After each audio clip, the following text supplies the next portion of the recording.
Not a good day for the beach, Minh observed. I didn't know about the tide, Huơng said, a touch of whine in her voice. How could I have known? It's okay, Kong, Minh told her daughter, an awkward pat on the shoulder. Huơng threw up her hands. Should we leave then? Anne scrunched her face, the beginning of her temper showing through. Most of the time she was obedient, but when she roared, they listened. Her power was quiet and sure, as yet unclaimed but wedged deep nonetheless.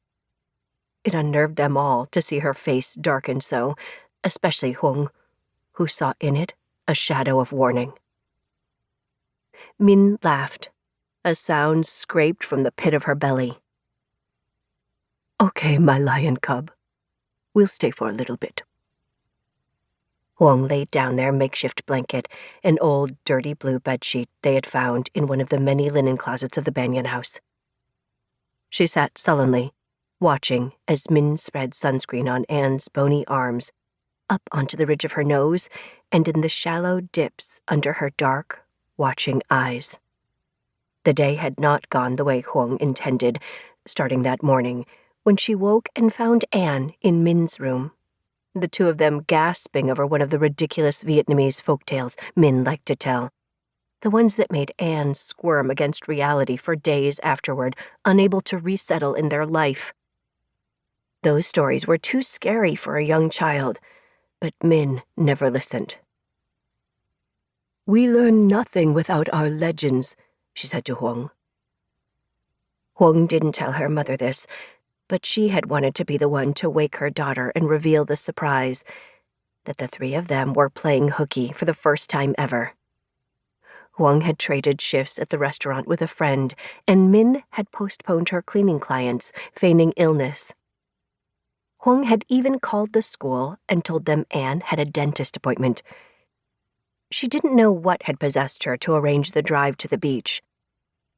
Perhaps it was seeing that family of three trooping into the Chinese restaurant where she worked a few days earlier.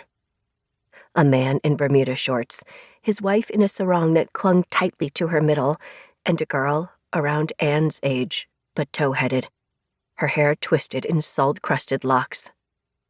They'd smelled of coconut and conviviality. When the father had turned to toss a fried wonton strip into the daughter's mouth, the mother had reached over and snagged it, popping it into her own mouth with a grin. The sight had hurt Huơng deeply. Another reminder of the life she could not make for her child. But the beach was free. The beach was for everyone. Huơng wanted a day with her daughter amid the languishing palms and the baking sand, a storybook day, the kind Anne used to read about in her picture books. She felt Anne was growing apart from her lately, her babyish features lengthening, the shadow of adulthood flickering across her brow. It was happening too fast. But of course, Minh had decided to join them. And how could Huơng say no after everything her mother had done for them? Then there was the fuss over the bathing suit. Anne wanted to wear her old orange suit, the neon one-piece with black piping, rubbed raw at the bottom from scraping herself along the concrete steps of the public pool. But Huơng had gotten her a new one as a gift, pink and ruffled, fit for a princess. More expensive than she could afford, really. But Anne's brows had lowered when she held the suit. She did not consider herself a pink girl. Minh had finally stepped in, telling Huơng that life was too short to fight over bathing suits.